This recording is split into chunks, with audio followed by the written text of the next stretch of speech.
If you're not willing to go in there and face yourself, you're not gonna find anything. You're gonna live right here on surface, man, right here on surface. So if there is an ending to this world and there is somewhere to go and there's a judgment, you're gonna get there and you might see a chart. And that chart may tell you who the fuck you should have been. And now you get the rest of your life to think about that. Man, I could have lived a much better life if I just would have just suffered a little bit more. If I just would have went in that and realized I had so much more. But fear and the 40% and living here versus living here, being afraid, stop me. Your biggest enemy, the most important conversation you will ever have in your life is the one you have with yourself.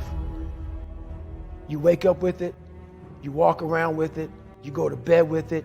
Eventually, you're going to act on it, whether you're good or bad. You have to. That's why the whole thing about this book I have, it's about you. It is about you.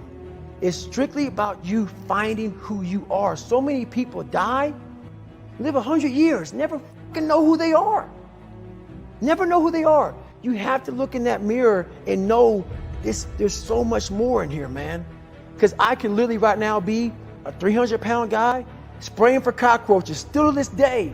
If I did not look in that mirror and say, there has to be more to this. This can't be it. And then willing to go into it, dive deep into it, and give all I have to find it. So that's what all that's about. Let's say there's 10 people in this room, and we're all mediocre. But I'm the best of the mediocre people. I now think I'm great. I'm great.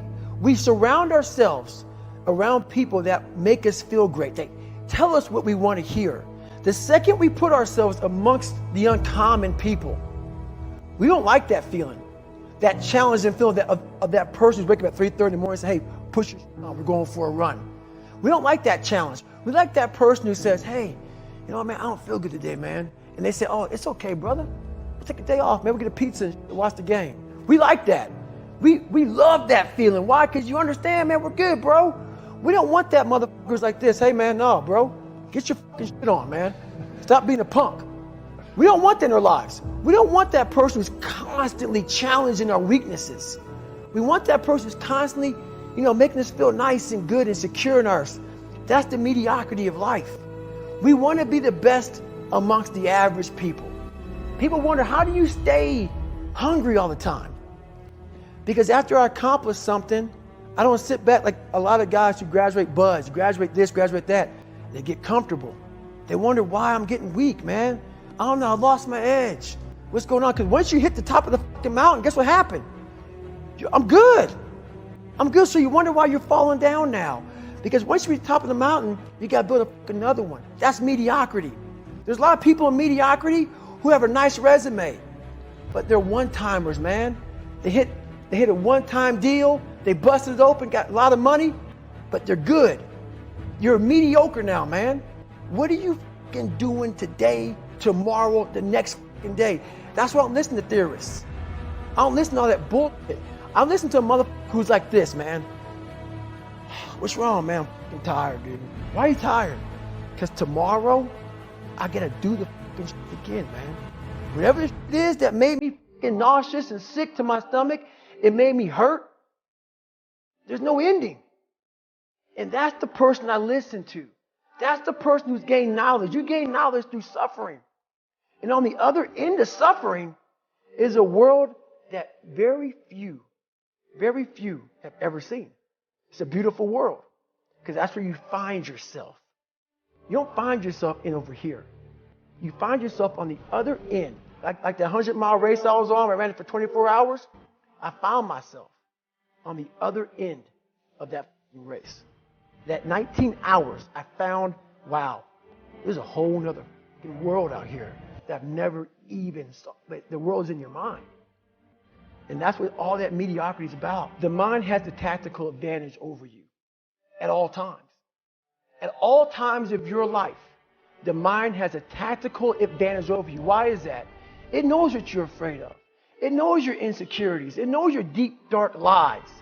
And it starts to push you away from that. It pushes you in a direction that is comfortable. The mind controls everything. So what I realized was that when I was growing up and I was 300 pounds and I got all fat and I got all insecure, I realized that my mind kept taking me in this direction. When things got uncomfortable for me, when I was facing my insecurities, when I was facing my fears, my mind said, oh no, we have the tactical advantage. We need to get you, separate you from this feeling. This feeling over here. Life's all about feelings. We want the happy feeling. We don't want that feeling of this sucks.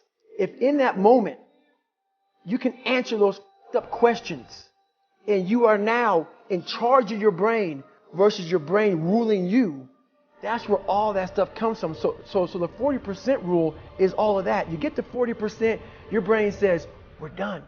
Let's roll, man. This is starting to get painful. This is uncomfortable. So you sit down.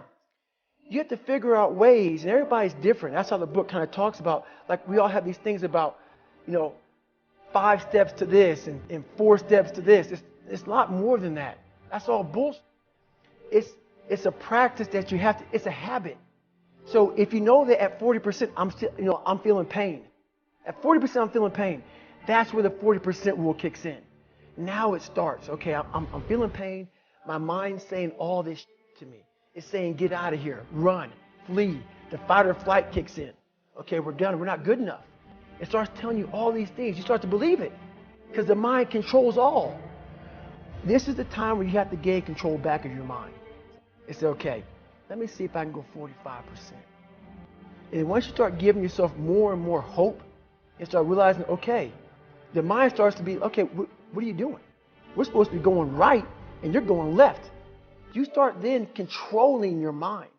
Start finding more in yourself. And then it goes from 40% to a lot further than that.